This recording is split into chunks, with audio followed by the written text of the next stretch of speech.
Avendo perso le tracce dell'agente 008 e dopo la morte dell'agente 009, vengono ingaggiati 3 giovani sardi con la sigla 0010. Antonella Cuccureddu, la bellezza e l'equilibrio.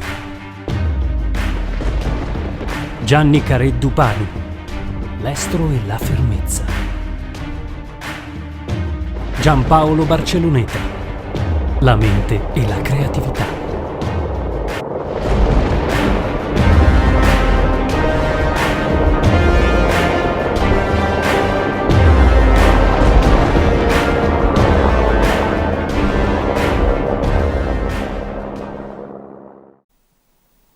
Buonasera.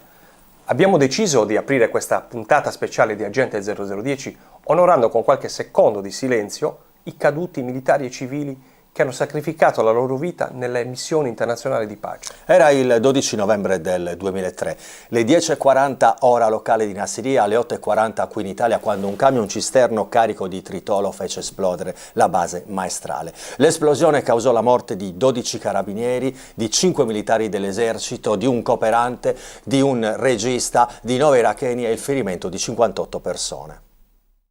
Alla base maestrale quel 12 novembre sembra una mattina come tante altre, almeno sino a quando sul compound non piomba a tutta velocità un camion cisterna carico di esplosivo.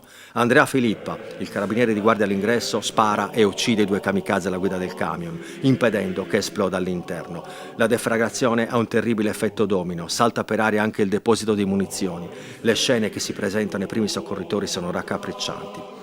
Lo shock è grandissimo. L'Italia e gli italiani hanno compreso che i suoi carabinieri e i suoi militari sono stati assassinati in una terra lontana. Quell'Italia che ha insegnato all'Europa l'arte e la dolcezza di vivere insieme ad una società civile, sfuggendo alla legge della sciabola e del ricatto terroristico.